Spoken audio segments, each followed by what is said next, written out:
and welcome to UCL's Institute for Innovation for Public Purpose and Public Purpose, which is founded and directed by Professor Mariana Mazzucato, who holds the chair in Economics of Innovation and Public Value.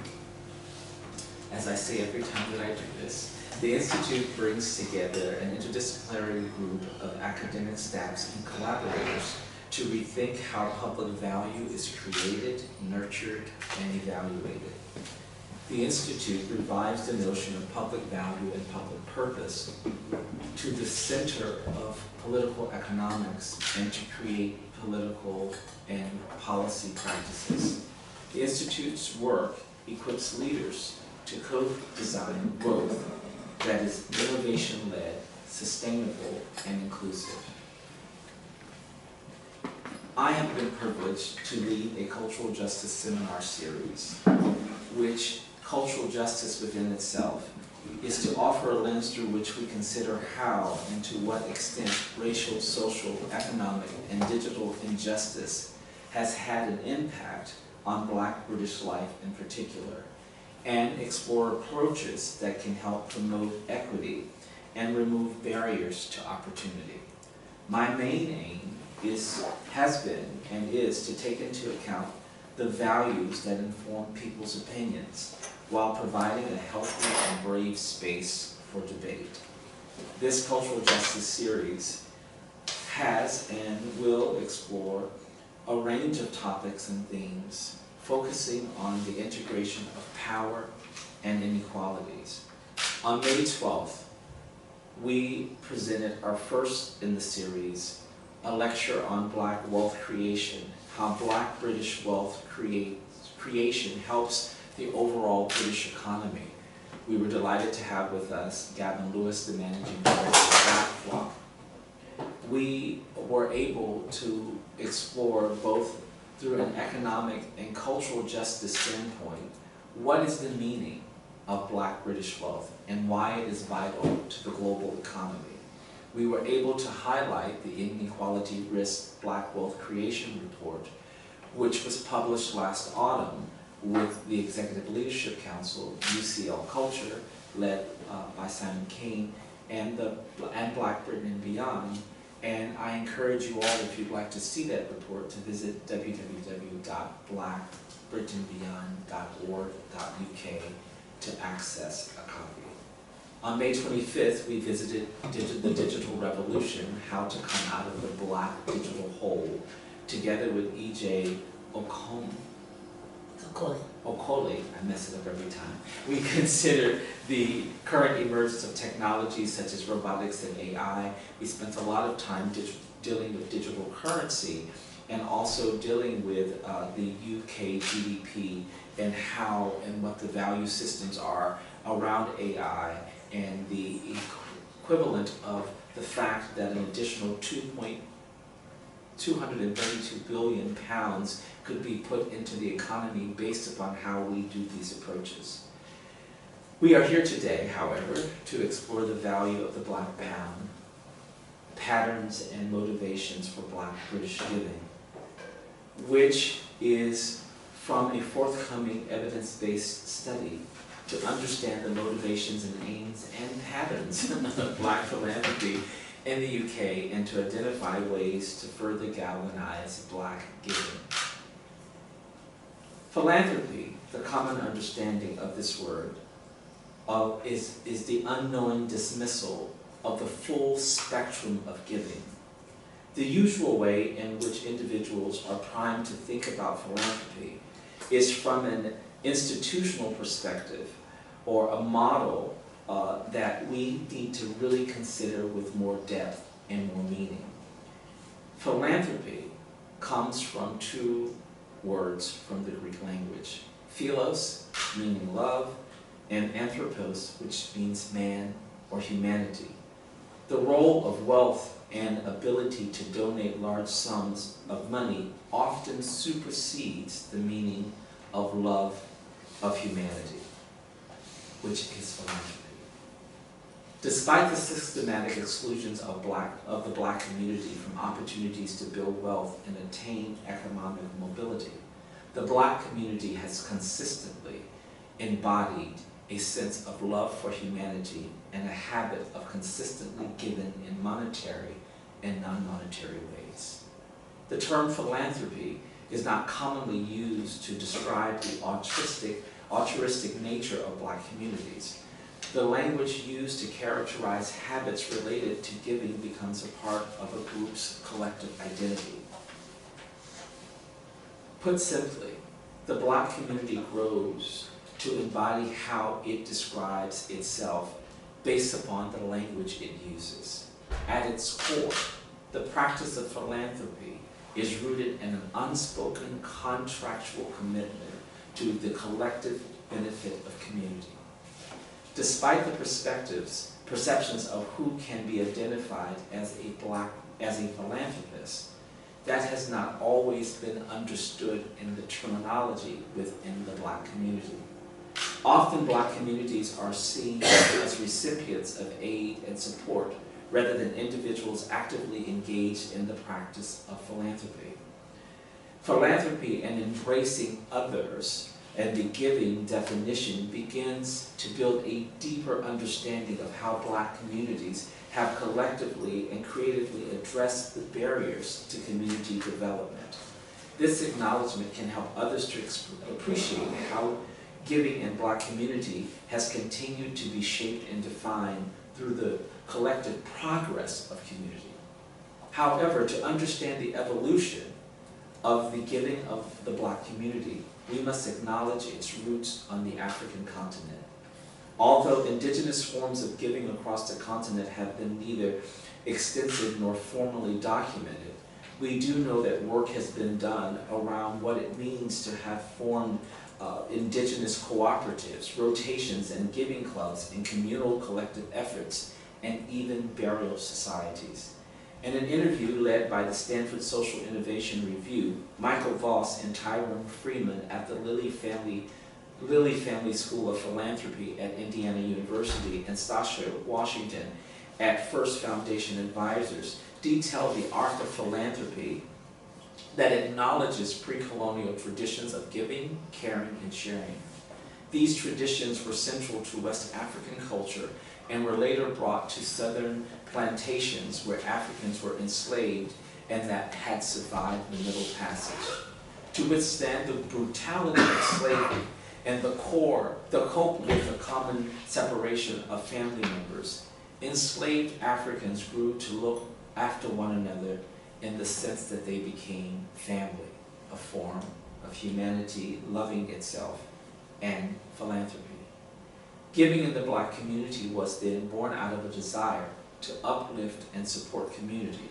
This motivation is what continues to drive investments in institutions that have been on the front lines of supporting and promoting the mobility of the Black community. The Black church in particular has been a leading force. The Black church is an institution that has been and continues to be the bedrock in most Black societies. It serves as a place of spiritual healing, organizational movement, and as a safe haven to rebuild and address collective problems. This tradition of service is essential to, if not all, synonymous with giving. Without understanding the diverse forms of giving, the ways in which others understand Black philanthropy has been and will continue to be limited.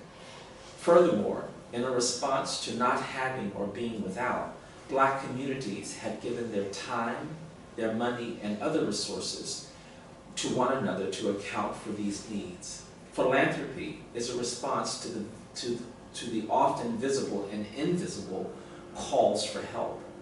Giving in the Black community has always underscored a deep sense of accountability and a deep love to one's community. Acknowledging this, it's time to shift the narrative and to view the Black community as individuals who are actively engaged in philanthropy by both backing and creating solutions of uplift. I have been personally a part of this work since 2008, serving on the board of New England Blacks in Philanthropy based out of Boston, Massachusetts. NEBEP, as it's called, remains a members group that connects Black philanthropists and grant-making institutions and foundations together to address the needs of the Black community through philanthropy and giving. It formed its mission so that its mission is to inform, reform, and transform philanthropy, informing the practice of philanthropy, reforming the way we look and think about communities, particularly the Black community, and lastly, transforming how we see Black people in philanthropic giving and fields and beyond. One of the key concerns for GiveBLACK was founded around the idea that typical giving in the Black community focused on Black deficits, fixing the problem, and is not often targeted towards creating a self-sufficient Black community. In addition, agendas for Black philanthropy are often fragmented and not designed to work together with others. And lastly, Blacks are underrepresented in philanthropy and underinformed about the philanthropic needs of and communities and opportunities in the Black community. Many studies have been done, and in the US, the first study that was done was around Giving Black in Los Angeles. That study found that Black philanthropy in Los Angeles has 3 predominant types of donors. Those who want their money to go to organizations that target Black recipients, those who are more concerned with issues about caring than the identity of the people with the issues, and thirdly, those who believe in giving back as a part of their identity, who and where their money gives to across the board. Here in the United Kingdom, since 2020, there has been a conversation about Black British philanthropy. There have been particular calls to eradicate structural racism that still plagues Black British society or British society, which has grown louder. High-profile acts of philanthropy by individuals like footballer and anti-campaigner Marcus Rashford has raised public awareness of the vital role of Black philanthropy. Far too long, largely hidden issues can now be addressed around issues of social injustice. With all of this going on in the UK, 4 Black women here came together to form GiveBLACK. The result of the efforts resulted in last April 2021, GiveBLACK appointing VSA Associates with the support of UCL Cultural Engagement to carry out phase 1 of a study on Black giving in the UK. The aim of the study is to enhance and understand the identity base of giving and learn how we can build the foundations for a wider Black philanthropic movement. In addition to carrying it out, there has been an extensive literary review, which has included interviews of 16 high net worth individuals and many focus groups that were held across the board. The study, not yet released, aims to uncover valuable insight into how Black donors see Black philanthropy and what motivates them to give their money or their time. Donors talk passionately about their strong desire to give back and empower the Black community and create opportunities. One of the founders of GiveBLACK, Patricia Hamzahee, is with us today.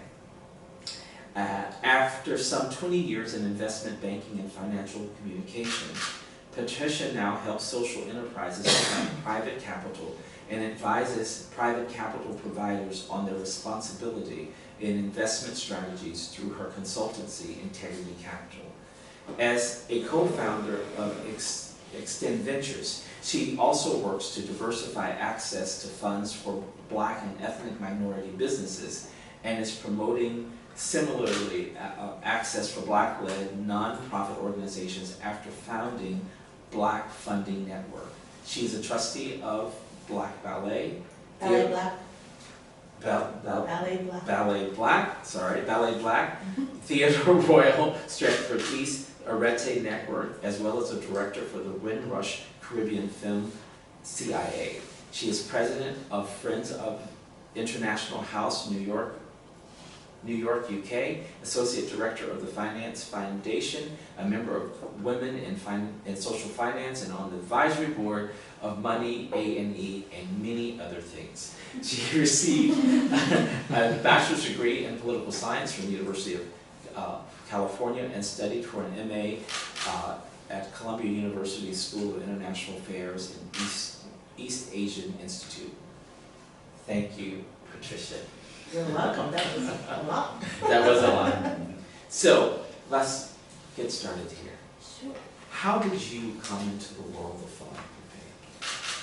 Okay, easy question. First of all, if I might say, I'm hoping that this will be a safe space to have a slightly frank conversation about all of the very important things that Keith has just run through, right? In doing this study specifically, we really wanted to look at why the Black community, particularly the individuals from the Black community with means, why do they give or why they don't give, and what do they give to, and how do they give. And that was a big effort. I started this push. As you can tell from my accent, I come from the United States. I've been here 34 years. And those research reports that Keith mentioned, done in Los Angeles, Boston, Cleveland, when I got here, I didn't see any evidence of any looking at what goes on in this country. So I, as a pushy American, agitated since 2016, I will say, to get the evidence, because this is a country supposedly evidence-led, but nobody does the measuring of our community in any real dimensions. So I advocated, and finally, post-George Floyd, when everybody needed to hold their hands up to say, oh, we're doing something, we got funding to do this research, and that's the reality. And so as you can tell already, I'm quite direct about the things I think that are important for people to understand. So I really got into philanthropy even way back when. Again, as an American, I think we are culturally, and probably because of the tax breaks, sort of giving is kind of something that you're it's instilled in you. You're encouraged to do it through your schoolwork, through your church, as Keith says, through so many avenues. You tend to volunteer, a lot of volunteering, a lot of fundraising, as young people, etc. So I've always had that passion. When I was at graduate school in Columbia, I volunteered at something called the Harlem Tutorial Project, working with young people on how to read and write. I came to this country in 1988, and as a banker, just very conventional. But one of the jobs I took on as a banker was to help my bank set up their community investment program. It was an American bank operating here in the UK. They needed to understand how they could have a good footprint here. So I helped design a community investment program targeting young people in the East End of London, all the sort of standard framing of that. But that also taught me a lot, it kind of shocked me at the first instance. So we partnered with several schools in the East End of London, and I remember bringing in, and I was one of the volunteers, I remember bringing in a cohort of young girls. This is way back, I have to say, in time. It's definitely changed now. But they were 16 years old. They were mostly of Black heritage, African Caribbean heritage, or Asian heritage young girls. I brought them into my listening office to just have a chat with them about what their future aspirations were, what did they want to achieve. And at 16, I was really kind of surprised to hear that the most ambitious ambition they had was, I want to work in an office, miss. And that's at 16, so I'm just thinking, there wasn't not that much more room for them to grow, to have a bigger understanding of what the world had to offer them. And I just remember walking them around my office, showing them every office, and saying, in this office are accountants, and in this office are, in this office are so many, just so they knew that there was something bigger than what they were being able to see themselves. And that also just showed me how much the kind of real life experience is exposing young people particularly about what's the opportunity and giving them access to knowing what those opportunities were about. So that was a motivation.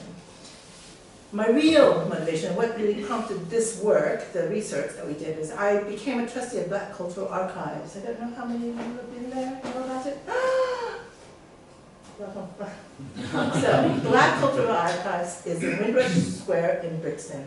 It is really, I will say, the only, there are many other local, but it truly is because of the breadth of its content, its archives, its reach, sort of a national heritage center for Black, and that's African and Caribbean heritage communities here.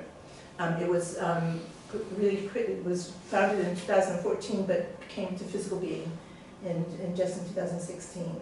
And I chaired the development board, and I was a trustee, and I was kind of shocked, given its prominence, given its centering of the community, given its, also when it launched, it had a lot of great support, but we were trying to launch a fundraising campaign, because it was always precarious. And they got Arts Council funding, they got funding, not Arts Council, they got Heritage Honorary funding, they got funding from Lambeth Council. So to build the building and to create the physical asset, it was well funded. But the legacy of it continuing its mission, working, it was not necessarily as well funded as I would have found in a museum or an archive like this in the United States and elsewhere. So we were wanting to create a fundraising campaign and galvanize what we thought were the Black community of Britain to come in. And we didn't succeed. It was actually quite a big failure in my book, for many reasons. Obviously, because it was such a staple institution? It was not, no. Again,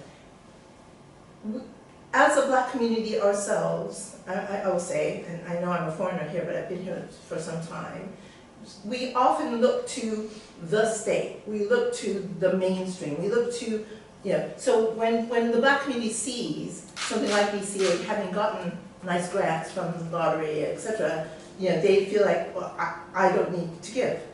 The whole dimension, the whole argument of why BCA was not sustainable over the long term, even though it got good funding to build a beautiful building, but the beautiful building is not the work, So it was hard to But do you think that that's in part because philanthropy is seen differently here than in the US, just philanthropy in general? So I don't think so, because as you had said, although we are often, even in this country, seen as recipients, right, of giving, and not givers, we do. The community here does give, and the reality is, economically, this is a community that is, I think Runnymede Trust and the Social Metrics Commission has basically said that Black and Asian minoritized ethnic communities here households are twice as much in poverty than their white counterparts. There is a serious racial wealth gap in this country that cannot be denied, right? It has been proven. So even though we are givers, we probably give less, and we're probably more considered about where we give our money, right? So if you see something that is, if you consider it well-funded, then maybe you're less likely to give. That's just right. And so out of that, the four of you came together to... So no, not out of that. So I decided to do this research. I needed to understand why, if the 2 million, the 2011 census, 3% of the UK's population were Black heritage. That meant 2 million people at the time. So if the 2 million people in this country gave just £1 to something, maybe not the Black Cultural Archive, but to some, that's already 2 million pounds going somewhere intentional to support the community. And I was trying to figure out why that didn't happen. So I put this proposal together to do research, going around the houses, trying to get funding for it. At one point, the four of us were together for. Althea was the deputy chief executive of the Arts Council, but she's also chair of GiveBLACK, which is, I'm a trustee of that. GiveBLACK. Yvette Griffith is another member. She is co-CEO of Jazz Refreshed and a fierce advocate of why can't we get more funding into the sector for Black arts. And Sue Hollick is Lady Sue Hollick, and she also runs the Holic Family Foundation, which is one of the funders of our research as well. And she's also a patron, philanthropist. So we just got together saying, we need to do something. We need to take those 2 million people, or probably by 2022 census, maybe 4 million. we don't know how big it's grown, but we need to do something. We need to figure out what can we do to galvanize this community. Again, the whole goal is to be intentional with our funding. After Black Lives Matter, there was a huge outcry, about, Black Pound Day became a big campaign. And even that, which I think has gotten a lot of publicity, etc. Surprisingly, it's an important campaign, and I give credit to everybody who does go out and spend their money to support Black businesses in this country. For those 2 million plus people, it could be huge, and it's not yet huge.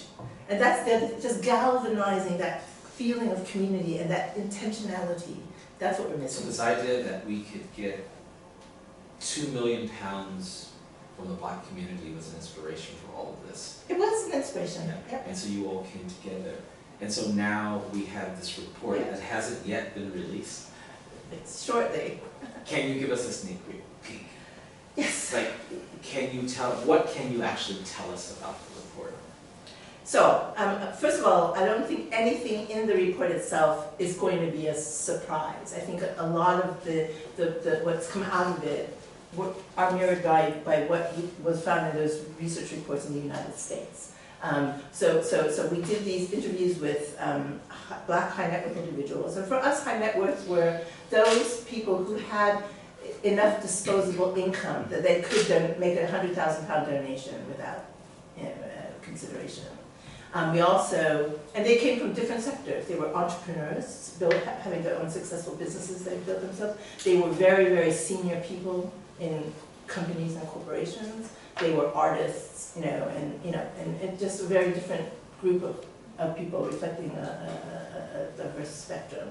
And then we also did these interviews or focus groups with what we call major donors, which are not necessarily high net worth individuals, but people who come from a very professional background, doctors, lawyers, accountants, again, some entrepreneurs who may not be high net worth, but who had enough disposable income who could be generous in their giving. The one part of the community which we really wanted to do, and we haven't done yet, we will do it hopefully in phase 2, is I really wanted to do something more grassroots, more of a nationwide survey of just people who could give just whatever amounts. The average gift in this country, philanthropic gift from anywhere, is about £50, give or take. It's about £50 that people give. And When you say anywhere, you mean across the board, regardless of ethnic identity? And I did the average, the charitable CAF, the Charities Aid Foundation, does an annual UK giving report, and they identified that across the country, the average size of charitable gift was £50. When you bring that to bear, can you help us to understand the difference between Black philanthropy then and Black giving? So exactly. Black philanthropy. Let me just talk about philanthropy because I had a slightly different definition than you do, which was that philanthropy is a practice of organized and systematic giving to improve the quality of human life through the promotion of welfare and social change. And so, again, you get the sense of an organized and intentional approach to it. And in our concept of philanthropy, we were looking to speak to those people who had the means to give, right? They may not give, and some of the people we interviewed didn't give. Well, actually, most of them gave something, but not necessarily as intentional as we had thought. But who have the means to give. Black giving is across the spectrum, okay? I mean, as you had said, people who give their time, their treasure, right, their talent, through their skills, and also sort of what is also said in America is their testimony. They're advocates. They're champions. They're they're doing the campaigning. So So there are lots of, in our community, that is widespread. And so there is a real generosity of spirit in Black giving that really runs through the community. But in terms of financial heft, influence, you know, Black philanthropy, that, and especially if we do come together, because there is a great deal of, you know, substantial philanthropy given individually, but the need is to come together so that we can wield the influence that we need to make that sense of social change that we're looking for. Brilliant. Back to the report for just a second. Are there any key findings in the report that we could actually reveal? You said there's nothing surprising. But there is nothing surprising in the sense that why people give. So let me just go through you. So why do people give? And again, I don't think this is surprising, but people want to address a need to empower Black communities. They believe that you know, by connecting intentionally, they can empower. They want to be able to overcome disadvantage that they see in the community. They want to help to create long-term representation of the community, making sure that that happens. They want to be able to sort of break the cycle of poverty that they see in the community. And those are really probably the most important reasons why they, you know, and so when you look at the things that they do support, education is one of the big areas of support. Youth and social mobility for young people as well are really important areas of giving. Arts and culture are also very important areas of giving. Probably the least area of focus is sports. Yeah, perhaps because there's a perception that sports, you know, has its own way of funding representation and mobility and all of those things. So, but it's quite interesting. But what I think what's more interesting is the reasons why people don't give. And this is probably the area where I'm going to say is a little bit, I'm not going to say controversial, but it's a conversation that we in the community need to have more openly. And again, this is not a surprise. I would say, when we were thinking about doing this report, and we were trying to think about, you know, who we knew and, you know, what are the issues, what are the barriers, why aren't we seeing, you know, hundreds of millions, you know, coming in to support Black-led organizations from the Black community. One of the biggest words, and it does come out in the research, is trust. Is trust. And within our community, I can tell you, and I will share with you, the lack of trust from the Black community to the wider philanthropy ecosystem of mainstream funders and trusts and foundations, that's a huge issue, and it's kind of raging a little bit at the moment, that the trust really needs to be built properly. But within the Black community, the issue of trust is also important, because I think that the need to give Black, to give, is there. People want to do it, but what also came through very strongly is that to give, people needed to feel that they could trust the organizations, that the organizations will deliver what they say they're going to do, that they are organized in a way that is sustainable, that is well governed. There was a lot of questions around that, and so people will do give to organizations that they know really well, that someone they trust immensely has recommended to them. You know, so there's just a lot of challenges to that, because we have tens and tens of thousands of amazing Black-led, small, under-resourced organizations around this country delivering day-to-day support for communities in knife crime, you know, youth attainment, health, mental well-being, you know, just so many, you know, food banks, just amazing things. But they are not necessarily seen. They're not there to attract this kind of support. And that's the conversation we need to have. How can we bring together the means that does exist in our community, but may not necessarily reach all of these grassroots organizations. And most importantly, these grassroots organizations do not get funding from mainstream mainstream funding. With the issue of trust, is it just to ask this question, is it more organizational?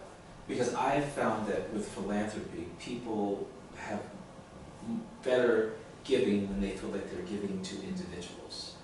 Like, if I'm giving to you, I trust you. So what you will do, I trust. Is there any pattern around trusting the individual that's at the institution as opposed to the sphere of trust with institutions? I don't think that came through as directly as that. Okay. So I think we may all know some amazingly iconic figures who are leading great organizations and that do attract support, absolutely. And it is down to an individual reputation for delivering and all of that. But I do think, aside from the individual, I do think, again, those are more of the iconic institutions. And I think for some of the smaller grassroots organizations are probably, not unless again you're in that community, you're working at Tottenham, and the person who founded the Forefront Project, for example, which is an amazing youth life crime prevention organization. Unless you know Tenny, you wouldn't know to support her. Anything else shocking? Surprising? Shocking.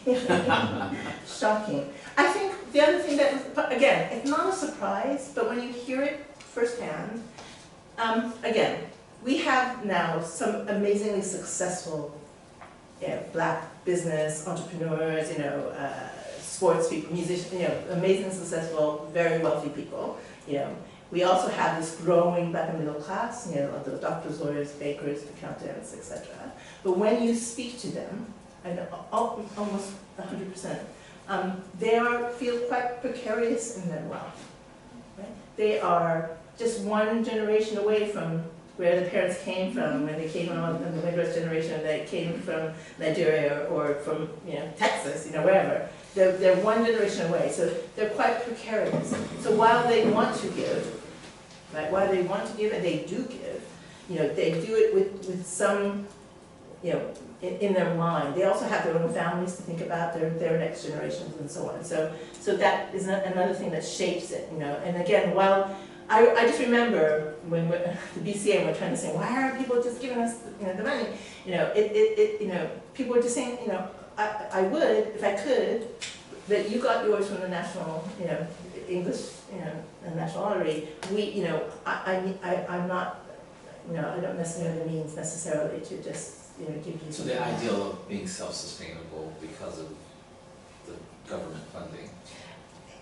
Yes, I think that definitely clouds it. But also, it's just more, again, everyone has a sense of generosity, but there's also a sense of precariousness that just balances it out. Yeah, absolutely, absolutely. So let's come to you, if you have any question. Are there any questions? Can I just say one more thing? Oh, sure. So, as I said, there is a debate around or the trust between the mainstream funding ecosystem. £3.8 billion was given by sort of the main trusts and foundations to charitable organizations. That's just 5% of their sort of 70 billion endowed assets, right? So that they're giving a small amount of a bigger pot, and Black-led organizations got a tiny percentage. A tiny percentage of that. And most of it was emergency COVID type funding, which is going to be temporary, right, already. So a lot of the conversation now within the Black-led ecosystem is, how can we, it's biased for us, how can we marshal enough to keep us not to be dependent on.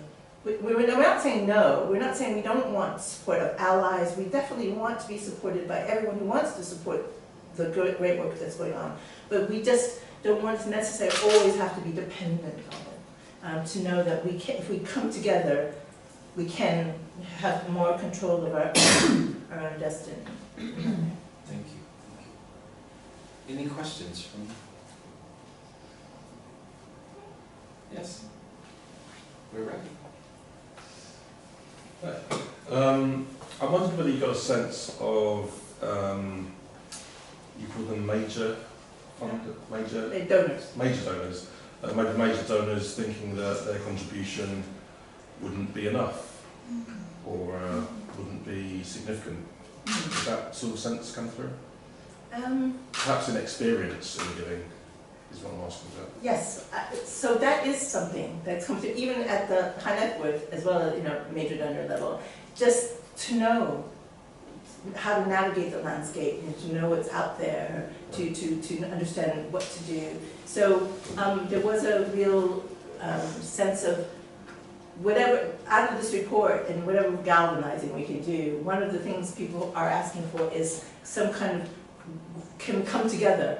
Is there some organization? Is there some place we can come together to work together, to learn from each other, etc.? And I do think, I hope, hand on heart, that that's kind of some of what happens. When I first started this, trying to get this off the ground, for me, I was saying we haven't, in this country, there's no NAACP, there's no Urban League, there's no Harvard University, there's, Black Cultural Archives was the closest I came to something that could be the hub, the community hub.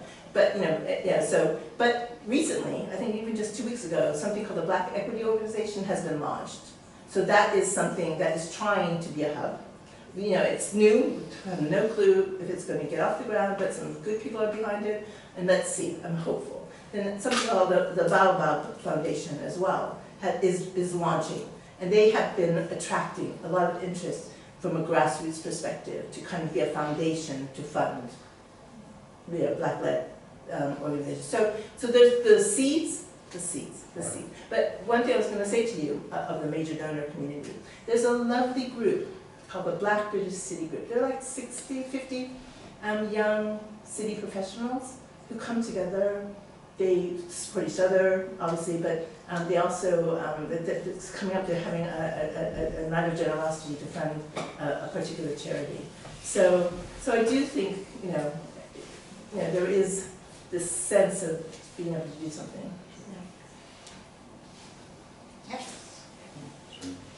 Oh, okay.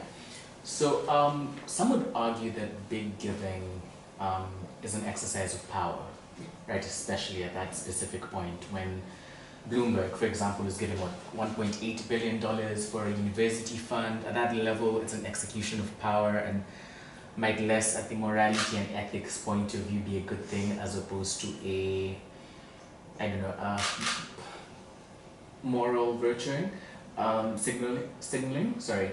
And so if, did you explore that as a cultural difference between what you'd assumed to be small giving and big giving, and the cultural differences? And like, when you talk about Black communities, right, in many senses Black communities did come from poverty and did give to help each other, but it wasn't organized because there wasn't a need to come together and put $1 billion to give across it. It was organized in a more communal sense because the giving was done around it. And so what do the cultural differences be in that sense, and then how do you leverage on that?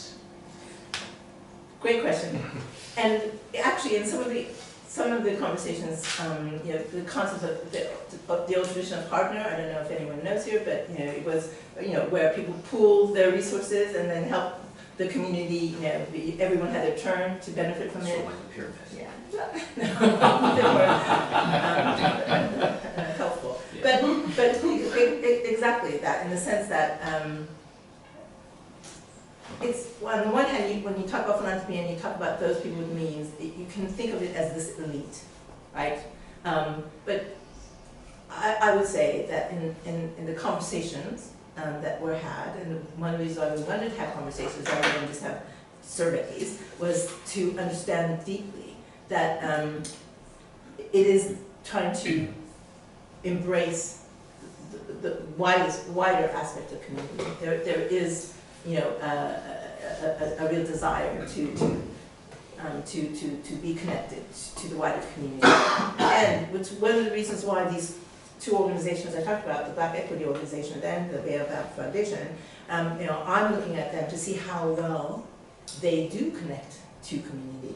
Because right now, again, very high profile and wonderful people, but the grassroots, it's the grassroots. And I spend a lot of my time challenging mainstream funders about the imbalance of power. after George Floyd's murder, everybody said we're going to do better. After COVID-19 as well, we're going to change. We're going to do better. We want to advocate for racial equity, ED&I, so many policies and papers about it. But the actual shifting of power, right? Giving up. As a grant giver, I'm going to give up that power and let collaborate at least, co-create at least with the grassroots, with those who have the lived experience, etc. That is yet to be seen. And I challenge that all the time in my other hats that I wear. I would definitely challenge it here as well, to say that, if we're going to build this community of giving, intentional giving, that we also have to understand that the balance of power needs to be, for me, a lot of grassroots up, because they are the people on the front line, and I talk to so many of them. They know what's going on. They know what's needed. They're there talking to the people every day. What's happening? If you sit in a slightly ivory tower, you're never going to understand that. So you need to be there. But I think that there are instances where philanthropists, Bloombergs and the others who have power to give power away, if you will, are investing in communities for those opportunities. I know of lots of Black institutions that have gotten funding since George Floyd and during COVID that got unrestricted gifts from major donors to do whatever they wanted to do with that funding. So it wasn't about power, it was about an intent to form equity and to do the hard work that needs to be done. So there are examples of where it's happening effectively, where it's not about power, but it's about the true meaning, in my definition of philanthropy, that sense of philos and that love for humanity. And I have seen that happening certainly in the U.S., where I have more of a lens on philanthropy than I do here in the UK, because I just think in the UK the ideal of philanthropy is very different than it is yeah, very, very different. Very different. And there are people, even although it's very prevalent in the United States for some, for historical reasons, there are institutions here who are trying to apply a racial equity lens more, again, intentionally in their gifts. Definitely. Well, when Wayne Frederick was president of Howard University, was just here, we had some time with him, talked about one particular donor who called him and gave $40 million unrestricted, said, do you want it? One phone conversation, and 11 days later, $40 million was in Howard's bank account. So there are people who have power. This was a very powerful person that gave that money, that were really concerned about doing the hard work. Yeah, and again, those organizations I said, like the organization, they came together, pooled their funding to launch a substantial organization, so that's meaningful as well. I just want to follow on from that point. You talked, Patricia, about trust, this issue of trust. So when people give, they need to have some trust or some confidence in the people they give the money to. In terms of the people that responded and spoke in the report, did they feel trusted, or did they feel in some way that there was a different set of rules for them, particularly Black communities, say, seeking money perhaps from more conventional charitable organisations? Did they feel that it was an equal playing field for them, or did they feel that the bar was set higher? Definitely, they felt that the bar was set higher, that there were different expectations, different requirements, different hoops for them to have to go through to sort of justify getting funding, particularly from the mainstream communities, givers, grant givers. And that's borne out by so many other research into the whole grant making system. And again, in the COVID emergency phase, many of those grant givers had suspended some of their restrictions because they realized it was an emergency and they couldn't have organizations go through the hoops, which was gratefully received. And perhaps some of those more equitable practices will remain after the sort of COVID panic has gone. And for some organizations, yes, that's been a it feels quite shocking to assume, particularly with our charitable sector, that there would be equality and there would be equity in the approach there. And I just wonder, is this because this institutional racism is kind of baked into the English context, that there is somehow I was trying to remember the name of the charity, Kids for Schools. Was it Kids for Schools? I can't remember now. Kids Company. Kids Company. It was led by that very vibrant Iranian. who turned out to be completely innocent, Yes. but was vilified in the town. And I just wondered whether there's lasting damage, even though there was no case proven and it was all kind of, it was structured. I suppose the response back from the nonprofit sector was there are many organizations led by, let's say white, founders, leaders, whatever, who, are corrupt or who have malfeasance or bad governance or make mistakes or whatever, and they do not get the same kind of vilification that those that come from minoritized ethnic communities and do. That would be the response, I would say. In this country anyway, there is a huge controversy or debate, or however you want to say it, over whether there is such a thing as systemic racism, right? And so, when you look at a system, and I will say, I work a lot in impact investing, social finance, and I would say the nonprofit charitable sector. There is quite a raging discussion, debate about systemic racism, and the need to shift the power balances and to change the approach. Which is why, again, concept of bias for us has become this rallying cry. That do we need to be dependent on these very, systemically, unjust systems, or can we do more to connect with ourselves? Do you have any questions online? No, I'll none so far. Okay. If I may, I don't know on the floor. So I was just thinking about this idea of the role of the philanthropist. So if you think about high net worth individuals and your collective experience of the States, where it's kind of more conventional to be clear, to talk about your giving. Do we need in this country some high net worth black philanthropists to kind of stand up and kind of be counted in that sense, to make those statements of intention? Would that make a difference? Outside looking in, I would say yes. Right? If I was one of them, probably they might say no, in the sense that, I don't know if you saw just recently, there was the first black billionaire named in the Sunday Times, the richest people, and there's only ever been four others in the whole list black. There's four, and then I think there was 81 Asians. So there was already, even within that pool, quite a big disparity. So I think sometimes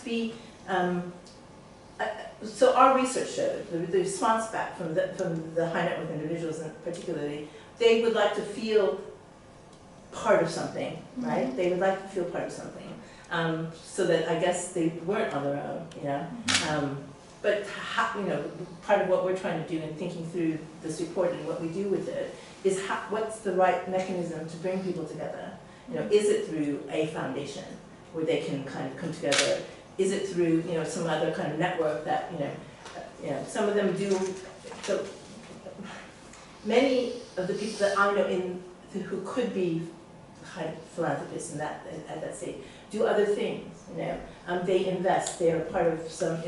There's something called Impact X, which is an investment fund that supports diverse founders, and just many people go do support that. Because in the end, I was coming back to the report that Keith mentioned, the inequality risk that was supported by UCL as well. To create black wealth is one of the circular dimensions, right? Using black wealth intentionally to support communities, yes, we must do that. But we also must create black wealth. And part of that journey is investing in black entrepreneurship. And there is such a barrier there, right? My hat of Extend Ventures, we did a seminal research report, right, that showed that out of 10 years of venture capital funding in this country, 10 years of venture capital funding in this country, right, that 0.24% went to black founders, right? 0.24%, think about that. And then, even more, I would say shocking, 0.02% went to black females. Okay, so creating black wealth to have those entrepreneurs and those business leaders to then be philanthropists, right? That's just, we must make that, close that circle.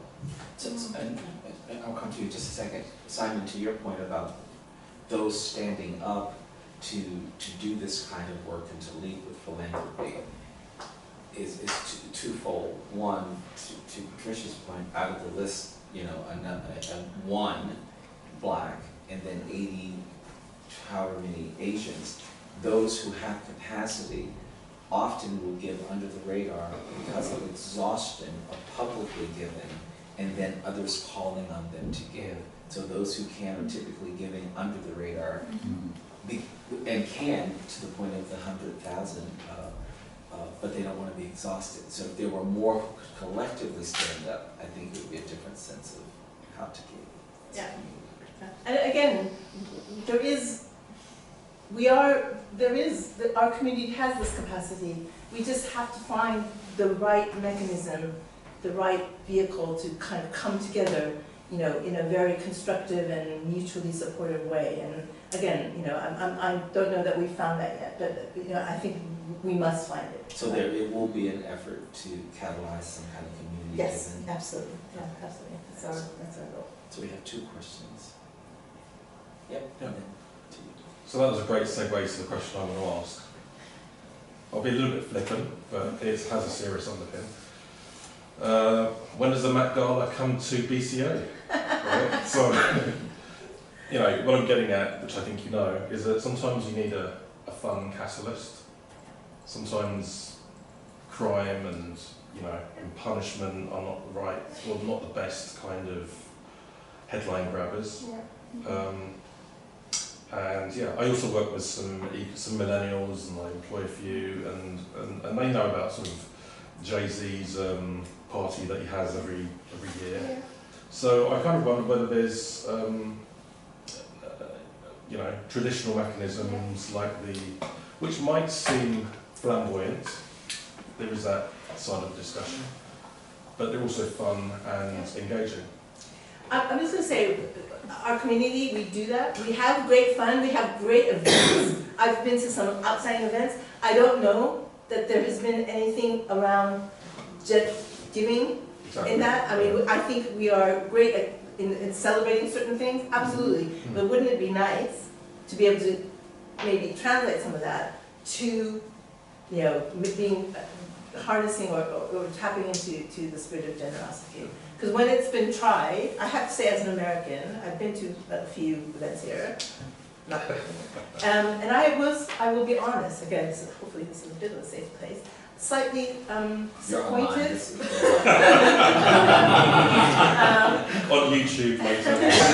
Well, it's an honest reflection. I've been to some really high-profile, you know, let's get it on events, and the minimal fundraising that has been done was quite disappointing in terms of what has been raised. And again, when I think about the experience in the United States, and I know it's different. Yes, you get huge tax breaks in America, and you get nothing here. I know that, but I think I was a little bit. And again, it's that sense of, I think, having the community feel confident to be that generous in a public way. Because again, I know that almost everyone in that room would be giving in a different way, right? But if we're going to have a voice against a government that doesn't believe in systemic racism, against some of the bigger things that we want to achieve for our community, you know, if we want to champion Black entrepreneurship, we need our voice to be seen and visible and be influential.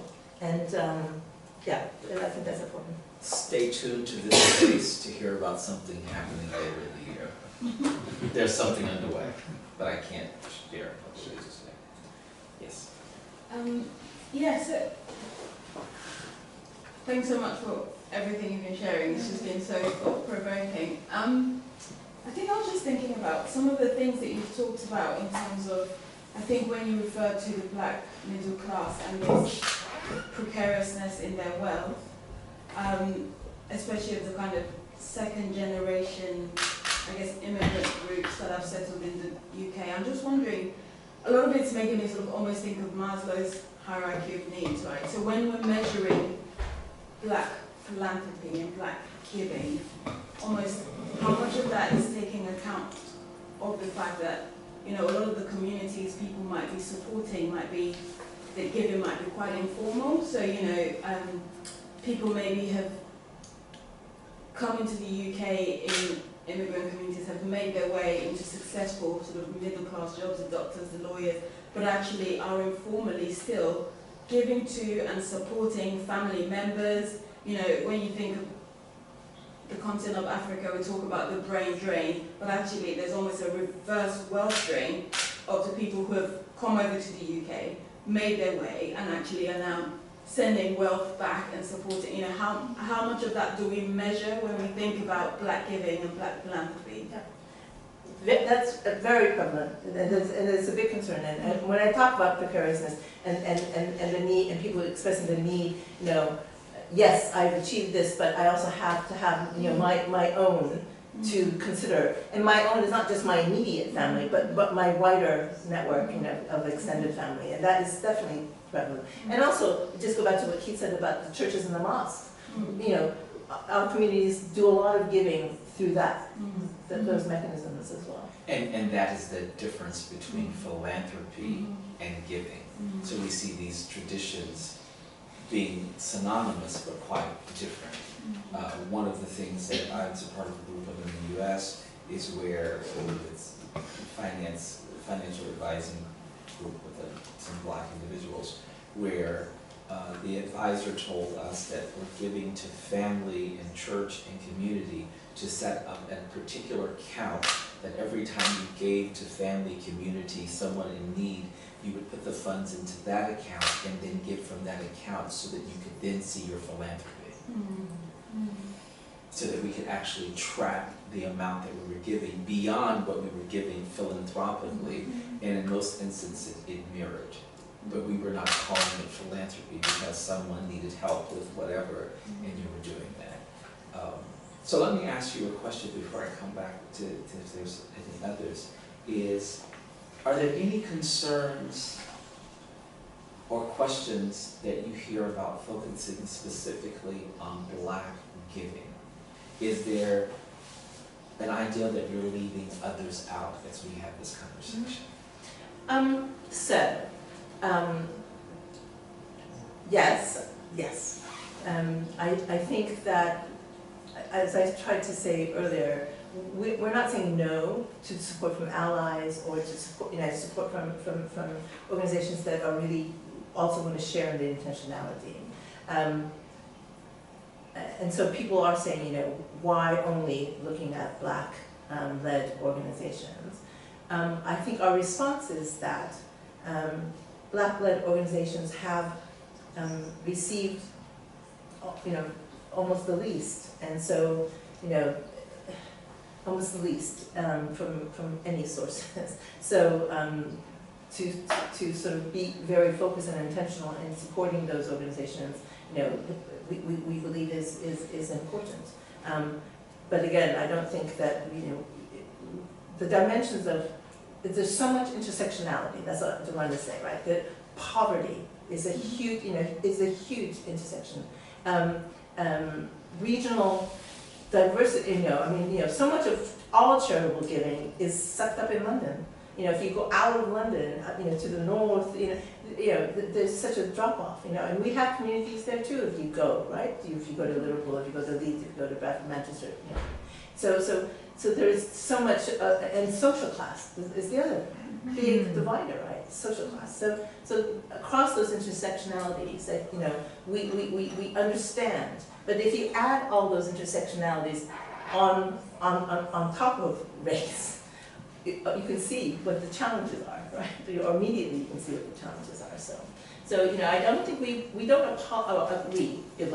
apologize for saying we think that as a black community and members with means in the black community supporting our own, we don't see that should be an issue.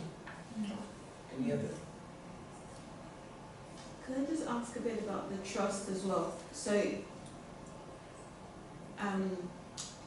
the feedback you got around trust, was that in terms of people who could potentially be donors feeling this lack of trust to the big kind of charitable, giving money to big charitable organizations? And was the reason for kind of that lack of trust in money being actually spent on the promises to do with, was there any kind of No. So that might have gotten a little bit convoluted. So on the one hand, Black Cultural Archives was one organization that that is supported. It's loved, it's supported, but did not necessarily have a groundswell of support because they were seen to have gotten funding, a good amount of funding from mainstream sources. So that's one thing. The lack of trust, I would say, from potential Black givers, donors, to Black-led community organizations, that's a lack of trust. And because they are smaller, they're less, established, they're less, some reasons that people will say, I'm not sure I can, if I give my money to something, I need to know these things about you, right? That you're going to be around tomorrow, that you have, your board is full of people that, are trustworthy, that the impact you say you will have, I can see that you can deliver. So that's it, and all that's valid, but for small, very under-resourced organizations who were just bootstrapping their way to, and some of these organizations have been doing the work for 10 years, for some time, even the ask can be a big burden, and so there needs to be a kind of a equilibrium achieved from being trusted, but not necessarily being burdened that you can't even deliver what you want to deliver. So that's just part of it. So I think I'm going to ask our final question. It's a three-part. Oh God. What are you hoping that your study will provide for the overall good? When do you think it will be released? 2. And 3, how could everyone get a copy? Okay. What we hope for the overall is that we have unveiled the conversation, right? We've kind of put out there in a very specific, because all of this has been, if you go into rooms, if you go to a party or people talk about this, right? This is natural, but it's not out there. It's not sort of, this is the landscape. And once it's really out there in a concrete, evidence kind of way, we can have really direct conversations. We can have eye-to-eye discussions about what's needed. We can bring the people in the room, find that event. We can plan that event where that's what we need, and that's what we plan to do. The report is actually ready. We've had a little bit of back and forth with a few people who supported the work. Just around some wording, not people in the research, but some of our funders and so on. We just needed to all of us to be comfortable with how this is coming out. But it's ready, and I would say it will be out by early July. Wait for that. If you can wait for that. You heard it here first. And we will give UCL the right to publish it on your website. We will also have our own website. It's not quite up yet, so it will be when the report is there. But it will be www.giveblackuk.org. Okay, and it will be there. And hopefully you'll read about it, see it, and hear from some people who support this initiative, this work, and more things to come. And I'm looking forward, again, my words are always collaborate, co-create, and community. And I'm hoping with this report, we can collaborate with some of those organizations I mentioned, really sort of helping to create this focal point and this again, the community hub, and hubs, that we need. But too much, we are just been in our own kind of lanes, right? And that's kind of division has diminished our ability to have that influence and on our communities. So. Well, thank you. And a special thanks even to Simon Kane, who as the director of UCL Cultural Engagement, who created the space for this report to be done through UCL. So That's absolute champion, and without his actually wisdom, we might not have gotten here at all, so thank you. and thank you all for joining us, and thank you for all of you who have been a part of attending this three-part series on cultural justice.